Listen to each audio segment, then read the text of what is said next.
Meus amigos da Rádio Bandeirantes, com muito prazer, estou recebendo aqui o general Santos Cruz, ex-ministro-chefe da Secretaria de Governo e um dos grandes militares que nós já tivemos no Brasil, participando de forças especiais. Porque o soldado brasileiro, se você não sabe, ele é convidado para a missão de paz pela ONU, porque é o melhor soldado do mundo, é o que se adapta a qualquer região do mundo. Se você não sabe disso, porque a gente tem complexo de vira-latas, né? O soldado brasileiro é o que se adapta a qualquer tipo de terreno, exatamente pela miscigenação de raças que tem aqui. Então é um soldado completo. A gente pode não ter bala, pode não ter arma, e acho isso, é opinião minha, não é de hoje. Você é militarista, não, mas não sou bobo. Nós estamos sentados no país que é o terceiro maior produtor de alimentos do mundo, no país que, na realidade, tem as florestas mais importantes do mundo, as reservas mais importantes do mundo, os minérios mais importantes do mundo. Temos uma Amazônia Azul que tem petróleo pra caramba e minerais e outras coisas que tais que às vezes nem a gente sabe, mas os gringos sabem. Temos aquíferos aqui debaixo da terra, com água doce que ninguém tem em cima da terra, água doce que ninguém tem. O Brasil tem tudo para ser o maior país do mundo. Só que não tem forças armadas para defendê-lo. Ninguém quer forças armadas para atacar ninguém, não. Ninguém quer atacar o Paraguai, a Argentina.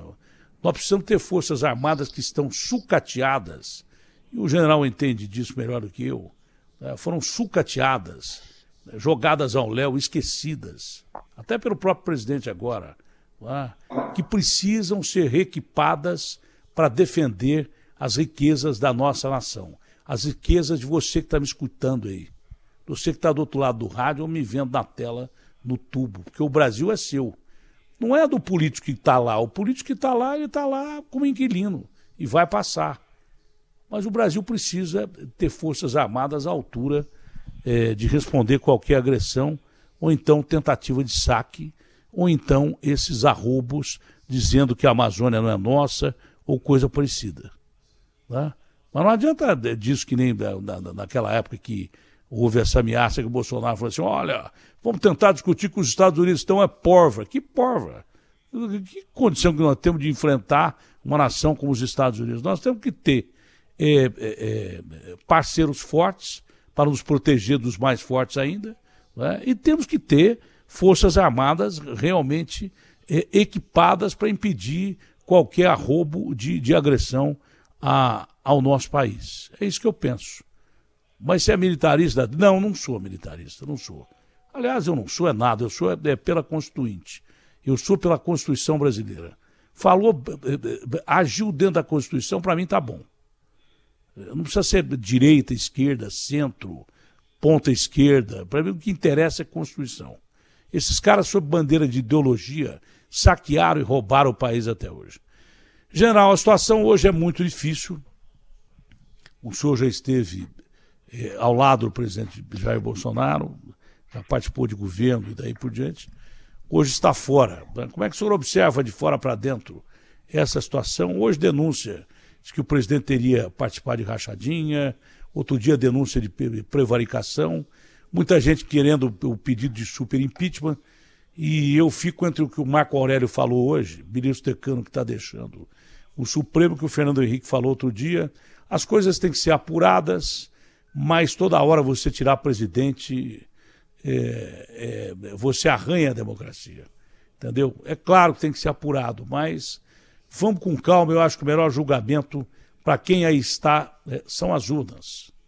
As urnas é que vão dizer quem é que deve ser o próximo presidente do Brasil. Vamos com calma para não fazer da situação crítica que o país está, no meio de uma crise globalizada, ficar pior ainda. Bom dia, general. O que é que o senhor pensa disso tudo? Bom dia, muito obrigado pelo convite. Bom, em primeiro lugar, eu acho que o Brasil, em 2018, né, teve a eleição do atual presidente, com bastante esperança, mas as coisas não se concretizaram, né? Nós não conseguimos nem entrar num período de paz social, de harmonia, de diálogo, de boa convivência política, de educação, de respeito pelas instituições. Nós não conseguimos estabilizar, pelo contrário. E agora estamos vivendo um momento muito ruim também, um momento que já vinha ruim, mas agora ele parece que deu uma piorada aí com tudo que está acontecendo. Hoje, com mais algumas denúncias aí sobre a pessoa do presidente. Agora, eu acho que tem que seguir a legislação, se tiver base legal para desencadear qualquer processo, seja de impeachment, que desencadeie, mas tem que ter base legal, não pode ser só pela oposição política, pela vontade política, às vezes, de tirar o presidente. Tem que ter algum. Isso aí mover um processo tem que ter base legal, tem que ter fatos concretos, as coisas têm que ser bem feitas. E tem a eleição para o ano que vem. Para essa eleição do ano que vem, esse é o grande recurso, né, de 4 em 4 anos, a gente poder decidir quem é que vai ter oportunidade de governar o país. Nós tivemos um governo, 4 anos com o PT e os seus partidos agregados, 4 mandatos, deu 16 anos, 3,5, porque o presidente Temer terminou ali os 2 anos finais. Agora o presidente Bolsonaro veio com grande esperança, mas infelizmente as esperanças não se concretizaram, quase nenhuma. Pelo contrário, a sociedade não se encontrou, não tem liderança, não tem processo. Agora, não tem que ter tolerância também com irregularidade que foi constatada. E para o ano que vem, eu vejo duas situações. Uma é essa polarização que os interessados estão querendo, que é o caso do Lula contra o Bolsonaro. E a outra opção é que apareça alguém para ter uma oportunidade, para ter uma opção para a nossa sociedade. Eu acho que o PT teve a oportunidade dele voltar 20 anos de retrocesso. E acho que o Bolsonaro continuar vai ser mais 4 anos de destruição das instituições, do respeito pessoal, do respeito funcional e do respeito institucional, da boa convivência política social. Então, eu estou trabalhando naquilo que eu posso, a minha pouca expressão na área política, mas para que a gente tenha que a sociedade tenha uma nova opção. Bom, as Forças Armadas, o papel constitucional, seja qual for o presidente militar ou não, inclusive se fosse um regime militar, o Bolsonaro não seria presidente e o Mourão não seria vice, né? Seria o contrário. Então a democracia nos permite isso. E o papel constitucional das Forças Armadas é se manter ao lado de quem quer que seja o presidente, militar ou não. Esse é o papel, né? É o papel constitucional que sempre foi reservado às Forças Armadas. Tanto que gente da ativa não pode participar de ato político ou cargo político, e o presidente está editando um decreto para que militares da ativa participem da política nacional. O senhor acha isso um grande erro ou não? Eu não considero isso só um erro, eu considero isso um absurdo. Isso aí vai contra os princípios que se tem seguido. Né? As Forças Armadas, elas, quando terminou ali aquele período dos governos militares, as Forças Armadas elas se dedicaram à profissão e ao auxiliar as políticas públicas. Então, todas as políticas públicas, as catástrofes, os grandes eventos, tudo isso, as Forças Armadas têm participado agora na pandemia, etc. Então, adquiriram um respeito muito grande da sociedade, uma admiração muito grande. A conduta do presidente atual em relação às Forças Armadas, eu acho que está trazendo desgaste, e isso aí não é só para as Forças Armadas, isso aí é por uma falta de noção institucional. Esse desgaste a gente vê em diversas instituições, a gente viu na Anvisa, está vendo no Ministério da Saúde, no Ministério das Relações Exteriores, uma série de instituições que estão sofrendo a falta de noção institucional da autoridade do Poder Executivo. O senhor é um militar respeitado, sempre será pela sua história que o senhor teve nas Forças Armadas. A relação do presidente Jair Bolsonaro com as Forças Armadas, recentemente instituindo o comando todo, qual é essa relação hoje, no seu ponto de vista, e por informação que o senhor tem de colegas que estão na ativa? É uma relação hoje muito mais difícil, e sempre que há a possibilidade do presidente perder o cargo por um motivo ou por outro, o presidente aventa a possibilidade de que, olha, alguma coisa diferente vai acontecer e não explica. Essa coisa diferente que poderia acontecer seria um golpe. Hoje as Forças Armadas teriam clima para isso, teriam vontade disso, teriam como fazer isso ou não? Bem, eu vou falar por mim, eu não posso falar pelas Forças Armadas. Né? Estou afastado da reserva já faz algum tempo, mas fiquei 47 anos no Exército, posso dizer alguma coisa pela cultura que se tem. Né? Nós tivemos vários incidentes aí, um deles foi a substituição dos comandantes militares, que não são funções políticas. Os comandantes militares, eles são operacionais, eles são elementos da própria força, com seus 45 anos de serviço, 50 anos de serviço quase, que são escolhidos para serem os comandantes operacionais. E eles foram substituídos sem nenhuma explicação à sociedade. Então fica uma série de conjecturas, isso aí deixando em aberto diversas hipóteses, né? Uma delas de que aqueles comandantes substituídos não estavam de pleno acordo em se manifestar a favor do governo atual. A Força Armada não tem que se manifestar. Você pode ver que eles saíram quietos, tranquilos, foram substituídos sem problema nenhum, sem nenhuma explicação, mas não deram maiores entrevistas, nada disso. Então, a Força Armada tem uma cultura. A cultura dela é dedicação à lei, né, à ordem, à hierarquia, à disciplina, a auxiliar o país na sua defesa e nas suas políticas públicas. Agora, o presidente não tem essa noção. E essa conversa de tudo que é discurso, você falar em Força Armada, de que não está gostando disso ou daquilo, e que está com Força Armada ao seu lado, as Forças Armadas, elas não são instrumentos de pressão política, não são instrumentos de intimidação política. Né? Então, isso aí é um blefe, é um grande blefe. Né? Para que as pessoas, o pessoal civil, o pessoal do Congresso, a turma dos outros poderes, do Judiciário, etc., a sociedade em geral, acredite que é possível um golpe onde a Força Armada vai apoiar uma determinada pessoa. A Força Armada não é para isso, e eu duvido, pela cultura que eu vivi 47 anos, de que vai fazer uma coisa dessa. Nós temos uma Constituição, né?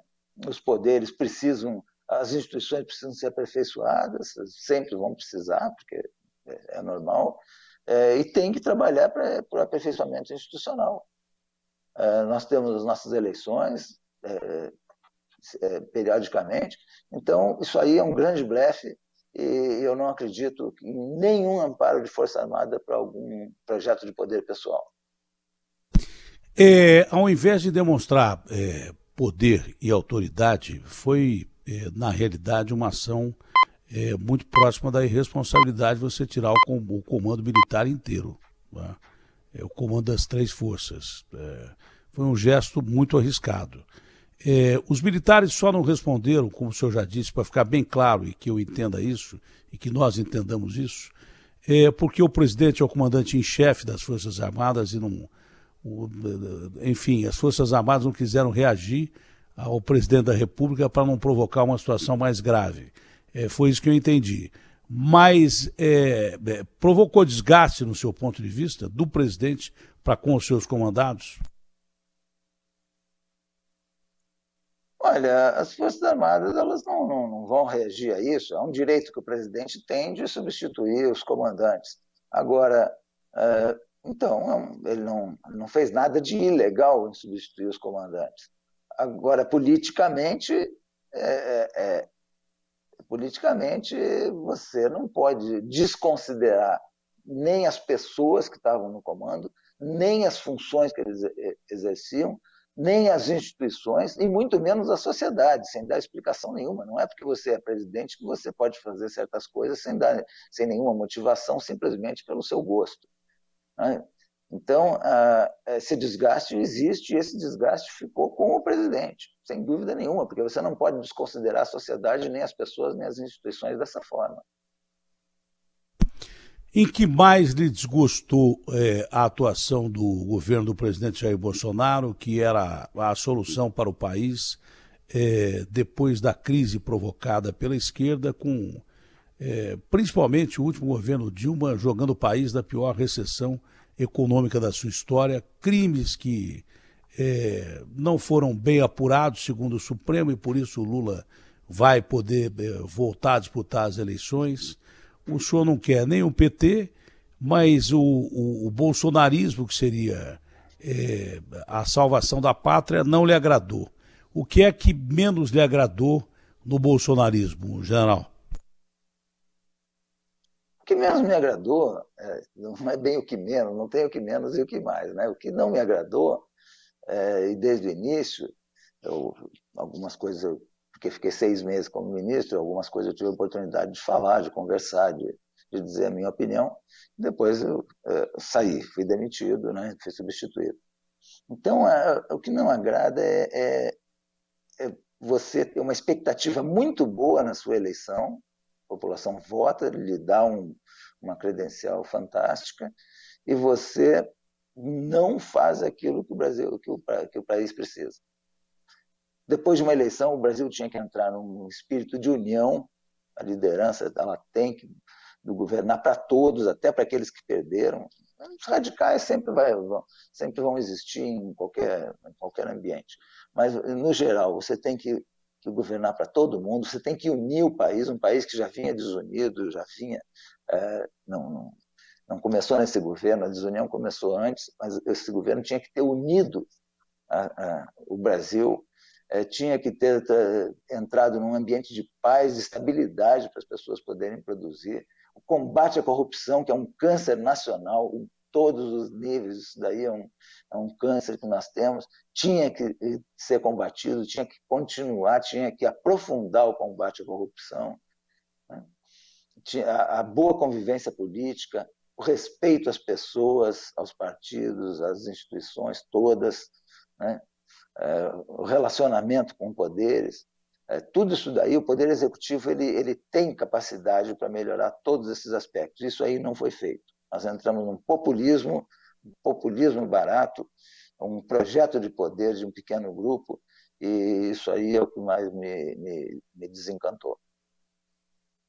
Lhe surpreendem essas acusações que pairam sobre o presidente e o seu entorno? O senhor acha que o presidente pode ter realmente prevaricado por acreditar em quem não devia ter acreditado, que houve problemas realmente com vacinas e superfaturamento de vacinas, corrupção com compra de vacinas? Você acha que alguma distância do presidente para com essas pessoas pode ter provocado um erro que ele pode pagar por isso? Bom, uma coisa é a administração da pandemia, a maneira como foi conduzido, né? Isso aí é um desastre de liderança, de falta de noção, de falta de responsabilidade, etc. Isso é uma coisa.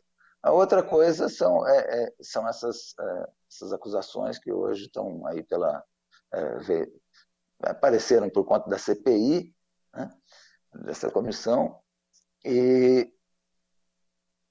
agora, com esses recentes casos aí, dessas denúncias de pedido de propina, etc., de corrupção, né, na compra. Isso aí está sendo investigado.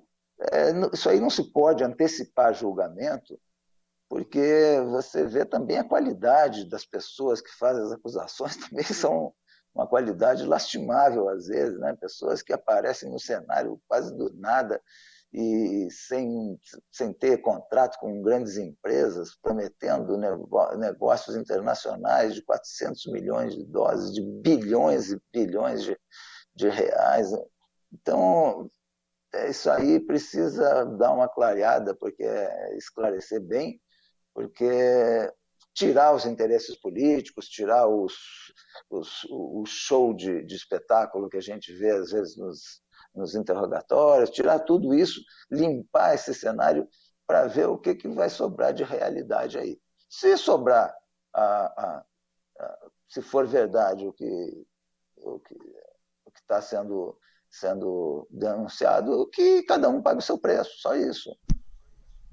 Mais nada. Agora tem que dar uma limpada boa, porque o ambiente é muito ruim e as pessoas que aparecem no cenário também não estão ajudando muito. Ou é lobo julgando lobo, ou é lobo julgando cordeiro. A gente não sabe bem qual é o bicho aí para exemplificar essa situação. Agora, general, a instabilidade entre poderes é o que ameaça a democracia de verdade e que o convívio entre os poderes, cada limite tem que ser respeitado. Né? O senhor acha que isso não aconteceu, o senhor mesmo afirmou agora, no governo Bolsonaro, por causa da pandemia ou naturalmente pela posição do presidente em reagir muito mal a críticas ou a alguém não aceitar o que ele diz, tenha gerado essa instabilidade, esse desequilíbrio entre os poderes? O senhor, conhecendo o presidente como conheceu, ministro dele que foi. Esse desequilíbrio ele existe por diversas razões. O equilíbrio entre o legislativo, o executivo e o judiciário. Tem muita reclamação de que o judiciário entrou dentro dos limites do poder executivo. Em compensação, o poder executivo também abriu espaço para se entregar seu poder e a sua capacidade, por exemplo, de administração orçamentária ao Congresso Nacional para poder comprar apoio no Congresso. Então, você tem um desequilíbrio existente por conta também de incompetência, por conta de falta de liderança, por conta de falta de capacidade de diálogo, né? E de liderar o processo de harmonia. A harmonia entre os poderes não é nenhum que eles fazem para a sociedade, é uma obrigação que eles têm. Né? Quando os poderes não estão em harmonia, eles que se encerrem lá e que discutam até se harmonizar, porque a sociedade ela precisa disso aí. Eles não estão respondendo à necessidade social. Os três poderes, quando eles estão em desarmonia, os três são culpados por não estarem respondendo às necessidades da sociedade. Então, não é só um que é responsável, os três são responsáveis. E o Poder Executivo é outra consideração, porque nós estamos tendo um problema mais de comportamento pessoal, é uma coisa muito pessoal. Né? Que os demais não, os demais são instituições com 513 deputados, 81 senadores, o outro com 11 ministros, etc. Então, mas a harmonia entre eles é uma obrigação que eles têm e que eles não estão cumprindo em relação à sociedade. Como é que o senhor viu essas manifestações contra o governo do presidente Jair Bolsonaro nesse fim de semana, significativo em algumas capitais, com gente sendo agredida em outras, como aqui em São Paulo? Como é que o senhor observou esse ato popular? Olha, as manifestações, sejam elas de apoio ao presidente, ou sejam contra o presidente, elas são todas muito válidas, fazem parte da democracia sem problema nenhum. E esses casos aí de excesso, de depredação de patrimônio público, de patrimônio particular, de vidraça de lojas, etc., agressão a pessoas, isso é caso de polícia. Isso aí a polícia tem que atuar. Isso aí é falta de atuação policial. A inteligência policial tem que funcionar, tem que identificar e tem que punir de acordo com a lei. Então, uma coisa é caso de polícia, outra coisa são as manifestações. Essas manifestações elas têm crescido. Né? Eram bastante ideológicas, agora a gente já vê que já são bem mais diversificadas, o descontentamento já já começa a predominar e não só a ideologia. Por quê? Porque nós não encontramos a paz, o Brasil não encontrou a tranquilidade depois da eleição. Nós cruzamos uma pandemia aí completamente em ambiente de conflito, né? Quando tinha que cruzar uma situação dessas, é que nem uma guerra. A guerra, o combate à corrupção, o combate à pandemia, tudo isso são coisas nacionais, onde a nação toda tem que estar unida. E não da maneira como a gente tem cruzado esse problema. Então, agora está desaguando num descontentamento geral. E isso aí é o preço político da má condução das coisas. Isso não é bom, presidente. Não, nem em caso de possível abertura de pedido não é bom de para ninguém, né? em relação a zero. Não é bom para ninguém. Para o país não é bom. Para o país não é bom. Agora, o senhor considera que foi ruim a permanência do general Pazuello à frente do Ministério da Saúde? A condução da pandemia, a postura do presidente em relação ao Ministério da Saúde, desde o início, ela foi desastrosa, lastimável. O primeiro-ministro foi o Mandetta, né, o ministro Mandetta, que pegou o início da pandemia. Um assunto que até hoje a ciência ainda está aí batendo cabeça, né, os médicos tentando achar uma solução de tratamento, etc. Então, aquilo ali está unido. Mas o que a gente viu foi o quê? Uma briga do presidente com o ministro. O ministro falava uma coisa, o presidente no outro dia fazia outra. Tem que usar máscara, no outro dia eu saio sem máscara e ainda faço um ajuntamento não sei aonde. Está todo mundo unido, todo mundo na mesma direção, discutir as coisas em separado. Quando dá uma orientação, um mês depois acha que a orientação não está boa, não tem problema nenhum, volta atrás, explica para a sociedade, olha, a gente estava indo por aqui, agora nós vamos por ali, porque é um assunto que ninguém domina.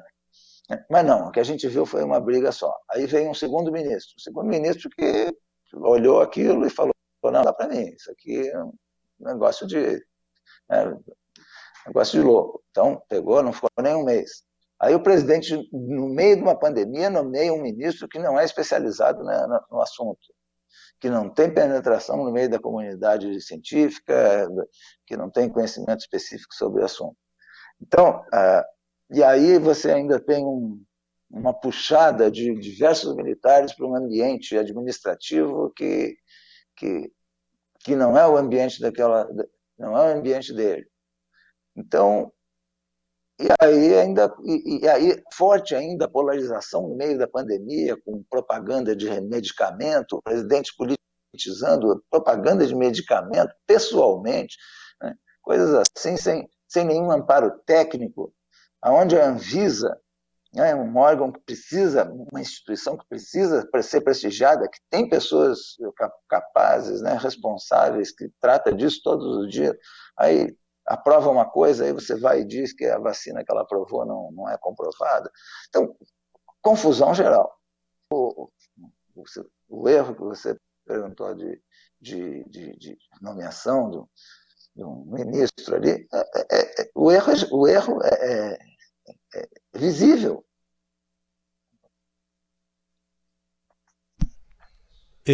General, o senhor vai ser candidato a alguma coisa no Brasil?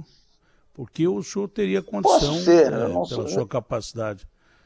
Já foi convidado? Já tem alguma opção que possa Já, eu fui convidado por vários partidos. Eu não sou filiado a partido, né?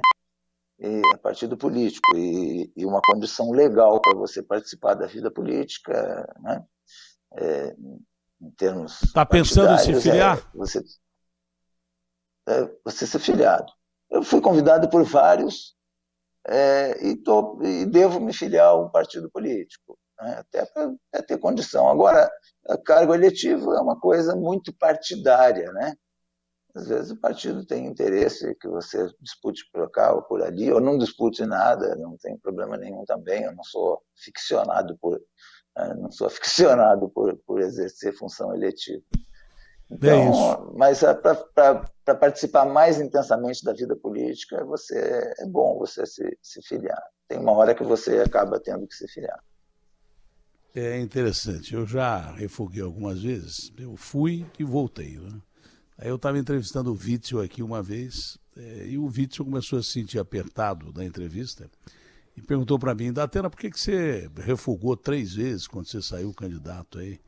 Eu falei assim: para não passar esse ridículo que você está passando aí, inclusive colocando a sua mulher quase na cadeia e sendo empichado e podendo ir para a cadeia. Porque você, para entrar num projeto político, você tem que pensar bem. Eu entrei 2, 3, 4 vezes. Quando eu percebi que o entorno ia me levar para o espaço, eu caí fora. E tem esse direito de cair fora, claro. Se você acha que fez uma opção e, de repente, as pessoas que estavam correndo com você, algumas delas, né, não todas, iam te levar para outro lugar, você tem o direito de dar no pé, foi o que eu fiz. E essa sua posição última ela é muito interessante e é verdade. Você está filiado ao partido? Não, vou me filiar. E você vai ser candidato a presidente da República como terceira via. Primeiro que terceira via para mim é muito mais rua do que qualquer outra coisa. Segundo que depende do partido que ele quer que você seja. Não depende especificamente de você. Olha, eu quero ser presidente, olha, eu quero ser governador, eu quero ser senador. Isso é uma decisão absolutamente partidária, simples assim. E outra coisa, se eu me filiar de novo e perceber que as pessoas que me prometeram tal coisa no meio do caminho não vão cumprir essas coisas, não é para mim não, com o povo brasileiro, eu dou no pé e largo os caras no meio do caminho de novo, você não tem a dúvida. Mas você não tem a dúvida. Se eu não sentir firmeza que as pessoas têm convicção em ajudar o povo, por que eu vou me meter nisso? Porque a única razão que eu tenho para me meter nisso, o senhor também, pela idade que a gente tem, pela vida que a gente levou até hoje, procurando ser o mais honesto possível, o mais decente possível. Se de repente você perceber que os caras não estão querendo ajudar ninguém, eles que fiquem sozinhos lá e vão seguir a sua vida. Eu não tenho o menor problema, mas o menor problema em percebendo alguma coisa errada, largar o cara no meio do caminho, como já larguei 3 ou 4 vezes. E um dia eu vou explicar porque que larguei. Cada caso. Vou explicar, mas com todas as palavras, mesmo porque eu não tenho medo dessa gente, coisa nenhuma. General, uma última pergunta, é aquela pergunta de sempre. O senhor acredita e espera uma terceira via. Isso quer dizer que se sobrar o Lula ou o Bolsonaro num segundo turno, o senhor não votaria em nenhum dos dois? Olha, eu tô fazendo, no meu ambiente que eu vivo, né, dentro da minha capacidade, da minha expressão, eu estou batalhando exatamente para a gente não ficar nesse dilema entre o precipício e o abismo, né? Então, eu vejo o PT já teve a sua oportunidade, 4 mandatos, né? Fez algumas coisas, outras não fez, se desgastou com escândalos, etc. Então, eu vejo que não é o caso de voltar. Não é o caso de voltar. E para frente, infelizmente, se a gente uma reeleição, nós vamos continuar nesse ambiente tumultuado, esse ambiente de conflito permanente, de campanha eleitoral permanente no Brasil, de desrespeito pessoal, desrespeito funcional, desrespeito institucional. Então, são 2 opções que eu não quero chegar lá. É difícil responder essa sua pergunta, porque eu estou exatamente motivado para contribuir para que a gente não chegue lá nesse dilema. Se chegar nesse dilema, eu vou chegar com a minha cabeça em conflito e vou exercer as opções que eu tenho, né? De um dos 2 lados ou nenhum dos 2. Ok, general, foi um prazer conversar com o senhor, foi um papo muito bom, né? O senhor é uma figura muito simpática. As pessoas que veem o general assim ficam com medo assim, do general. Olha, porque ele inspira responsabilidade, mas o general é uma baita de uma figura humana. Tive a oportunidade de estar com ele ao vivo uma vez no prêmio lá da Isto É um cidadão muito simpático e muito bacana. Foi um prazer revê-lo e aqui sempre à sua disposição, general. Muito Obrigado, saúde para você. Obrigado ao senhor, ótimo dia, saúde ao senhor, à família e à nação. Bom dia. Bom dia. Bom, vamos a Natália Paz em Brasília. O Papa é CPI.